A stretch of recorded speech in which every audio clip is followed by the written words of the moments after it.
Jamal wants Lene to walk away from Bakari expeditiously.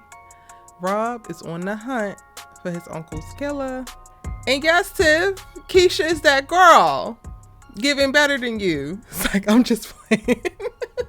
What's good, y'all? It's your good sis Erica Vane coming to you right here on Erica Vane TV with another The Shy video. In this video, I'm going to break down season 6, episode number 3. Welcome back, boo. If you're not new here, you know how we do. But if you are new, hit that subscribe button and turn on your bell notifications so you don't miss out on any of my The Shy content and conversations. The grounded scene for this episode is Keisha and Emmett's housewarming for their new house. We actually start this episode off with Emmett making the last little bit of like fixes and cleaning because, you know, we want to get that deposit back. And Tiff is coming over to get the last remaining parts of her stuff because this was the apartment that they had together. So we get that moment. And I ain't even gonna hold you. When watching it initially, I was just like, wait a minute now. I get that y'all are cool to lie and whatnot, but don't be too cool because we are just one season away from Tiff trying to throw herself at you and completely ruin what you had going on with Keisha. And you had to like tell her, no girl, I like where I'm at. Let me keep it pushing. Before we jump into this video, I have to let you know that this video was created during the 2023 WGA and SAG-AFTRA strikes. Without the labor of the writers and actors currently on strike, the series being covered here wouldn't exist. Through the duration of these strikes, my company and I stand in solidarity with both unions and are refusing paid opportunities presented by struck companies such as the 8 major Hollywood studios. Content created on Erica Vane platforms are independent of any struck company and not created in promotion of said company. Articles, videos, and audio posts are created in critique of the media in support of the artists who created it. It is important that you, the audience, know that these strikes are a result of corporate greed. The writers and actors have been victimized by major studios for quite some time, and the time is now to demand fair pay and working conditions, standardized practices across streaming business models, and other terms that will ensure the pipeline for new aspiring creatives remains open and viable for years to come. At this time, neither union is calling for a boycott of any television or film content. If you would like to support either or both unions, consider donating to strike funds, walking local picket lines, and using your social media platform to amplify messages delivered daily by union members and leaders. Links to official websites and more information can be found in the description box down below. Videos explaining both strikes and continual strike news can be found on Erica Vane TV. Now let's get into it. Y'all don't need to go to lunch or whatever. Y'all are co-parenting just fine without going to lunch, and you just bought her a car. But from what it looks like on Emmett's end, it is 100% platonic. It don't seem like Tiff is vying for Emmett anymore, but it does look like she's definitely proud of the man that he has evolved into, and I guess low-key happy. That scene wasn't too much. Like, it felt like a complete like closing of a circle for their relationship, coming full circle, but then in a better place, and like both of them walking in to where they at, which clearly they're both in separate relationships, newer relationships, and doing just fine. But we definitely had a hiccup last season, and I came into this scene like, oh, should I be worried? But we good. And right after that scene, we get to go over to the house, and we, you know, hear that they're prepping for the housewarming, and Keisha then did her big one with the decorating this beautiful art piece in the center console. Like that, what they tell you, you give a woman a house and she gonna turn it into a home. That's what Keisha just showed right there. This is that. And Keisha and Emmett's chemistry is back on track 110%. They are working as a unit, and we have a little bit of rifts in this episode, but for the most part, by the end of it, we're still in a really great place with them and as a relationship. Now, quite a lot happens at this damn housewarming. I'm gonna focus on specific people and work my way through it in that way because The Shy is a really great ensemble. However, there are meaty storylines playing for so many characters that it could be a little bit of a lot, especially if you want to talk about it, right? So let's try to organize this a bit, and I'm gonna focus on Keisha and Emmett, right? So one of the major things for them is they both invite childhood friends to this housewarming. And that's one of the first things that we get to see at the housewarming. She's entertaining her little homegirl, which I don't remember her name, but I don't care her name. And he's entertaining his homeboy. And his homeboy's on that rah-rah, goofy alpha male bullshit. Can't be faithful, prioritizing insignificant things, valuing the superficial, blase bloom. And then her homegirl is pregnant, man can't stay faithful and loyal. She trying to count their pockets, count their ducats, think that they renting when they really got a mortgage. And both of them really just arrive at the fact that they have outgrown these people who were once very, very important in their lives, but now they have absolutely nothing in common with. And I just want to take a second to talk about that, because I think that that's such an important narrative for us to see. I think it's very easy to romanticize and idolize the staying down and the ride or die friend, the ride or die girl, and you maintaining friendships for 20 and 30 years, right? Ever since y'all out the womb.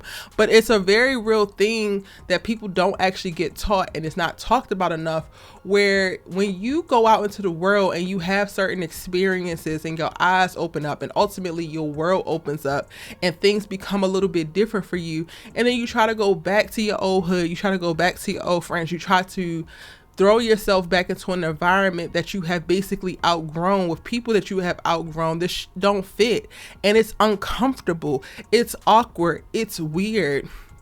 And I love that both Emmett and Keisha were able to identify, like, yeah, we just don't mesh with these people anymore. We have outgrown them. And that's okay. It's like nothing wrong with them and the choices that they're making in their lives. It just doesn't align with what the choices are that we're making in our lives. And that's okay. We don't have to force it.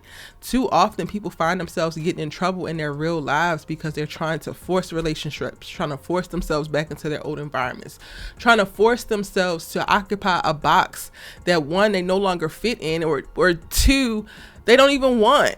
So I really thought that this was great that they took the time to include that into their storyline, specifically around them moving into this new house, leveling up in their lives, taking on new responsibilities. They're probably very, very scared. So it's easy to run back to what you know and what you're comfortable with.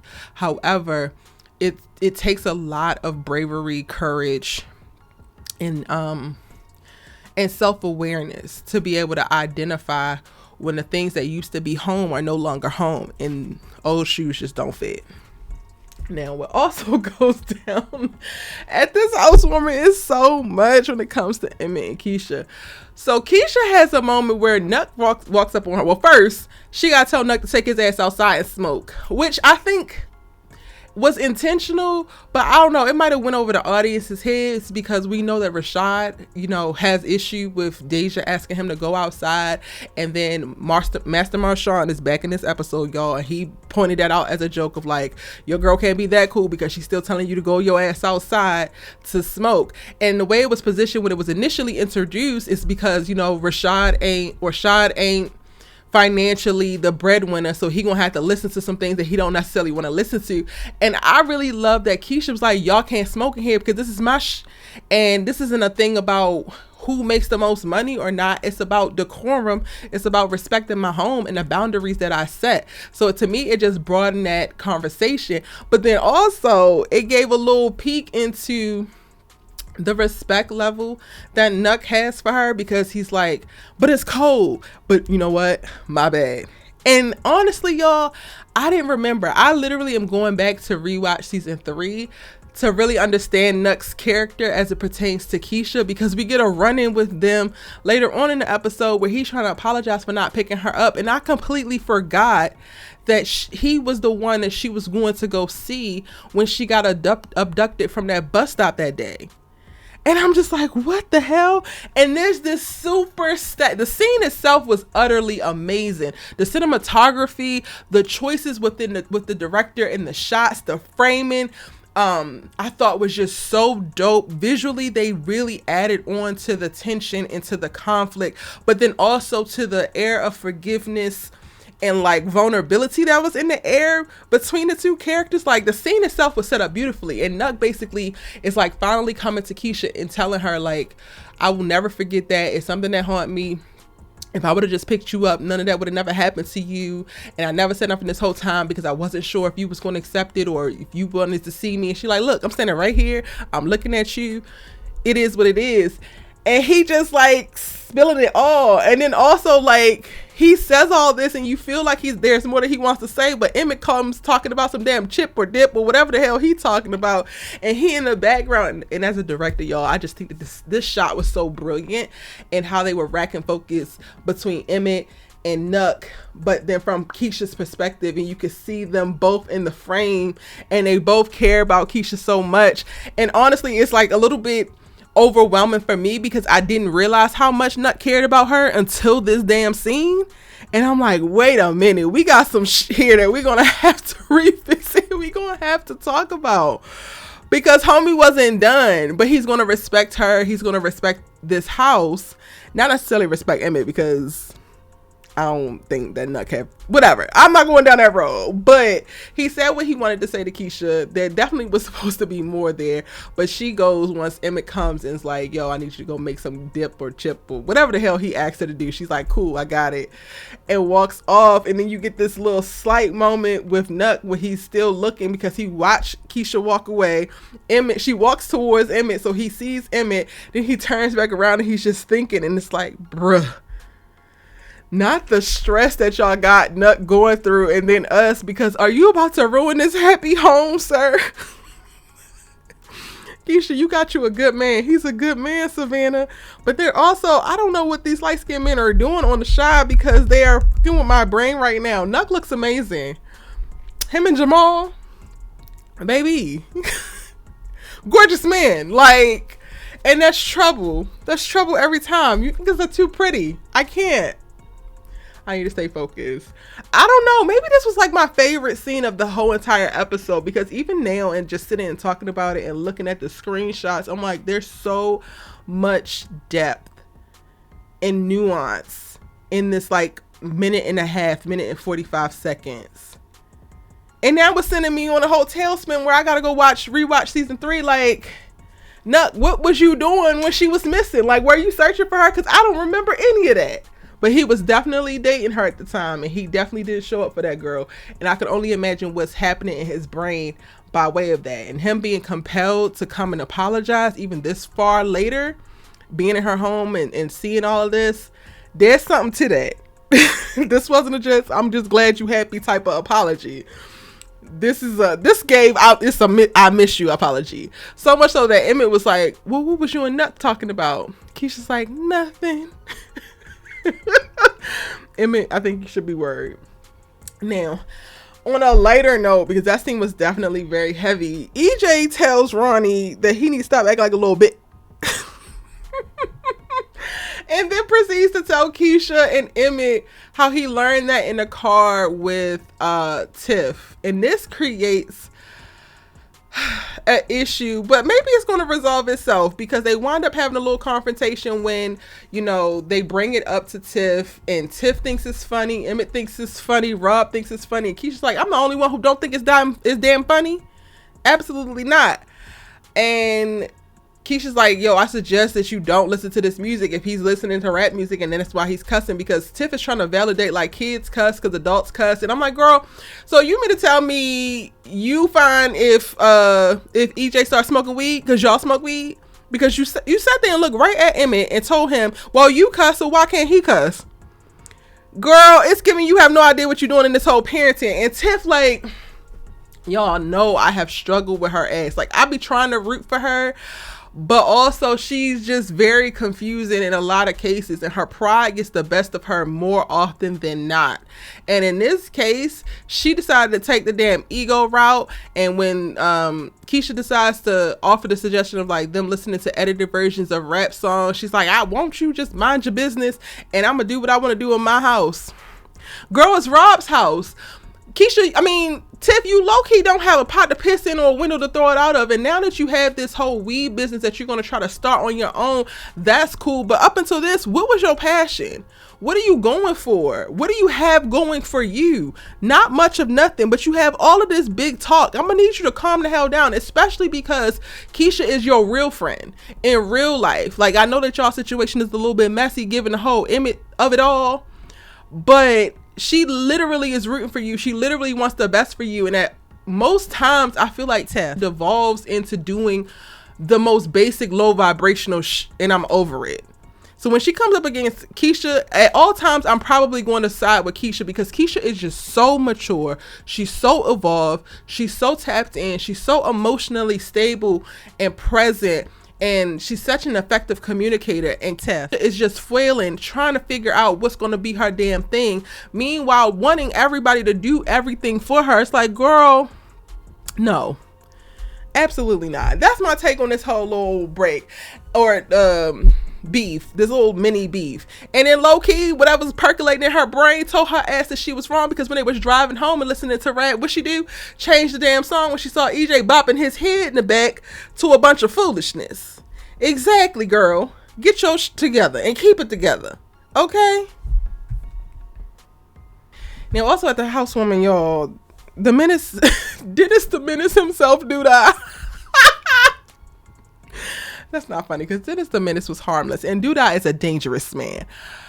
Doodah pops up and he decides to give Emmett a gun so that he could protect his family because he a boss and he got to protect.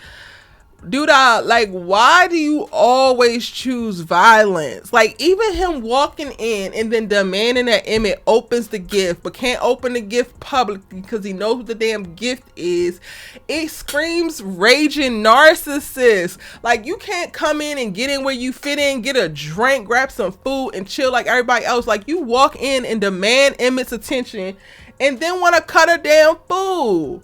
Pushing off your lifestyle onto this boy. And Darnell was dead right for checking your ass. I love the standoff in the damn cold. And Darnell like, listen, don't let this earpiece fool you because I will bust you in your behind mine.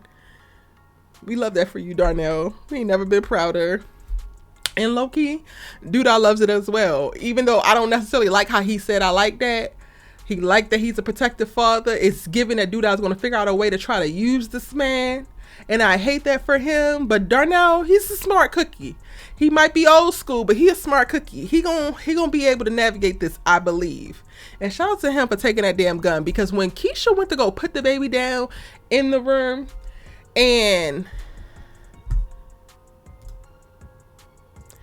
left the baby in there to sleep, air quotes, I was just like, Lord, not the shot finna give us the gun left unlocked, not in a safe. The kid goes and look for it, and then all of a sudden now we got a bigger issue than what the hell we had before. But thank God, because Darnell took the gun, said he was gonna keep it, and we didn't get to have that. But child, you know I live in America, because that is literally where my brain went when she went to go lay that baby down, and I knew that gun was in that nightstand.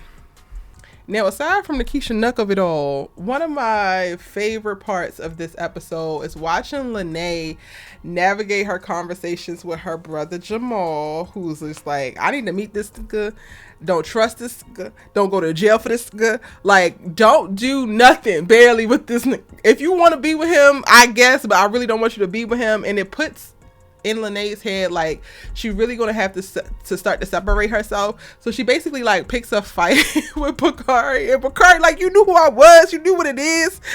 And I'm just like, Lord, look at little Bakari. All he wants is to be loved and accepted. He loves Lene down. She breaks up with him at this damn housewarming because she's so overwhelmed with the thoughts of like, one, losing him to death or jail, being compromised, or her having to do something that she don't want to do to protect him, like all of the things. And I just think that they did a really great job with telling this part of the story with these two young characters and having them talk about this, or at least having her voice all of her concerns in a way that felt very authentic, but also just rooted in love. Like when we get to the end and he shows up at her house and he got hot Cheetos and trophies, it's like he think that this is about to do something. Like, boy, she just broke up with you because you a hood nigga. Like, you bringing some hot Cheetos ain't finna do much of nothing. But he is able to answer her questions, even though they not really answers, because every time she say how long it's gonna be, he like, as long as it take.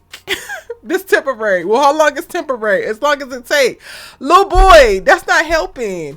But again, at the end, when they get to that scene, we're really able to get to the root of her concerns of like not wanting to watch him die, not wanting to go to jail for him, and, you know, not wanting him to go to jail, like not wanting anything bad to happen to him because she loves him so much. And he is trying to promise, even though these little hood niggas cannot promise you this, that she's not going to have to go to jail for him. She's not going to have to watch him die. She's not going to have to do all the things that she's so concerned about. And sir, your bosses do die.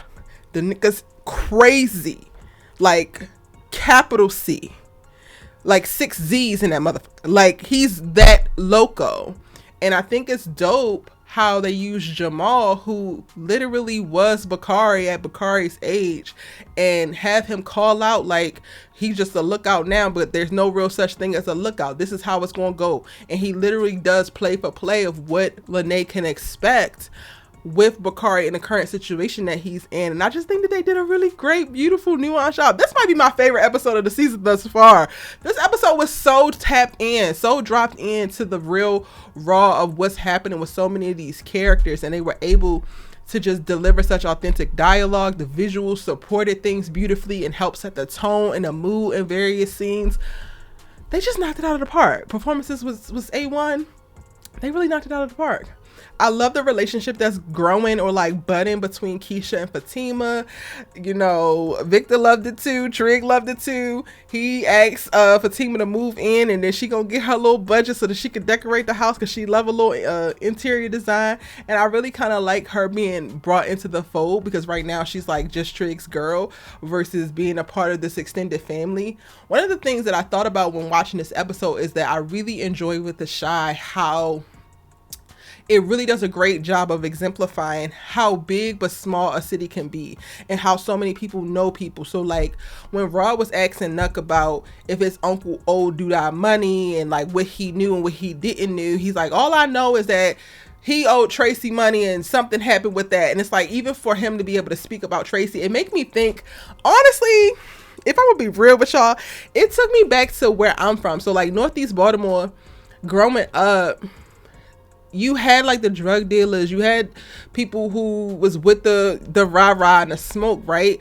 But like within your community, this might not sound great, but it just is what it is. Within your community, everybody really knows everybody. So like a lot of people knew me growing up as the girl who like played basketball, and they looked out for me in that way. Like I will never forget, he's gone now, he's been gone for quite a while, but one of the big players on my block was this dude named Shorty, and like he looked out for me. And I think The Chi does a really great job of like not needing every single ensemble player to interact, but they know of one another, and they operate in a way of like there's pseudo protection there, there's pseudo like, not pseudo community, but you can just feel the community, and it's a fully fleshed out community. I don't feel like a lot of television series invest in having as many characters as The Chi does. But when they do that, given the supporting characters, given the full ensemble a whole thread of a beautifully nuanced story of their own, so that can weave together to tell the story of the specific region. So The Chi itself, like while we could say that like maybe Kevin or Emmett are the leads, and maybe now Keisha, because everybody else have such beautifully developed stories, you wind up getting a dope ass story about Chicago, or at least this particular slice of Chicago, because they are able to just weave these people together. And not everybody knows each other and are best friends, but they know of each other, and it just feels so similar to the hood I grew up in, if that makes sense. Y'all ain't asked for that, but I just felt called to say it. Oh, before I get up out of here, Papa stands up for his little girl who is being disrespected by a customer for the order being wrong. Basically, we just getting to see a moment where we get to see Papa step up and really be a man, take charge, handle conflict beautifully well, and protect his lady and his employee because he's manager right now, right? And it's so funny because by the end of the episode, she's like so impressed and appreciative for him stepping up and showing that he can take command of something like that she's like, let's hang out. But then he gets to talking about his mama in curfews and this and that, and it also just brings you right back to the fact that he is definitely a child, so she was not wrong and like wanted to go slow and like explore interest with this boy because you're an adult and he is a child. So like maybe y'all need to just go ahead and keep it on the playground and just keep talking and flirting at Smokies because yeah, Papa, you definitely dropped the ball there. Nina is struggling because Keisha done bought this house with Emmett. Kevin is out living on his own and just waving to her from across the damn room, and she feels like she's not needed. Again, I just think that there's such beautiful, fruitful stories being told, because even for this little slice of Nina, like, well, they don't need me anymore. I'm like, this is really dope to be able to weave in, and it's very authentic. I thought that they did a great job of like representing empty nesters or parents who are experiencing something like this. Now, Jada, mind your married ass business, because Jada really got on my nerves going up to pretty much every male that she could find that was single at the party and trying to find somebody for Tracy. So much so that she arrives, the last person that she talked to before Darnell could pull her ass up off of him is Emmett's childhood friend who is raggedy as so you mean to tell me your idea of Tracy being happy is for her to just be with any man that's single, and while you're trying to do a little bit of vetting, you literally just seem so hopeless once you get to the point where this boy is like, yeah, I'm on a solo journey as well, when she would have dodged a bullet, because this boy is a misogynist and he don't believe in monogamy and he is unfaithful and don't have no damn job, and you're literally trying to figure out how your friend can get with him. Mind your business. You have gotten to a place where you're in a great marriage with a man who loves you and supports you and wants to take care of you, blah blah blah blah blah. Mind your business. Tracy got it. You get on my nerves, Jada. And last but certainly not least, Shad meets Master Marshawn, and then they also have a moment where it's him, Darnell, and Master Marshawn talking at the damn housewarming, and they talking about women, and Master Marshawn already up because he's talking about these are our reparations and we don't need to take care of women no more because we've been taking care of women. Like Rashad, whatever the hell your name is, you can go ahead and listen if you want to. First of all, Darnell is playing these goofy ass games because he's keeping his woman very happy, and he's not only providing financially, but he's also there emotionally, mentally, and physically as well. So like, don't let these boys convince you that all you got to do is lay pipe and wash a dish and be completely ridiculous elsewhere, and you're gonna keep your damn lady and keep your healthy relationship. Listening to Master Marshawn is gonna have you like him, lonely and at the damn strip club with nobody there to take care of you or love you how you probably want to be loved. I just need Shad to get his shit together because I feel like he's going down a very, very slippery slope that's gonna have his ass on the streets or back in jail. I can already see it. And this is what happened when men get together and start talking bullshit to each other. And I'm going to go ahead in the review with that. Let me know what y'all thoughts are on episode 3 from season 6 of The Chi. I'm your good sis, you love to talk TV with. Check out my episode 4 breakdown, which should be up right now, actually.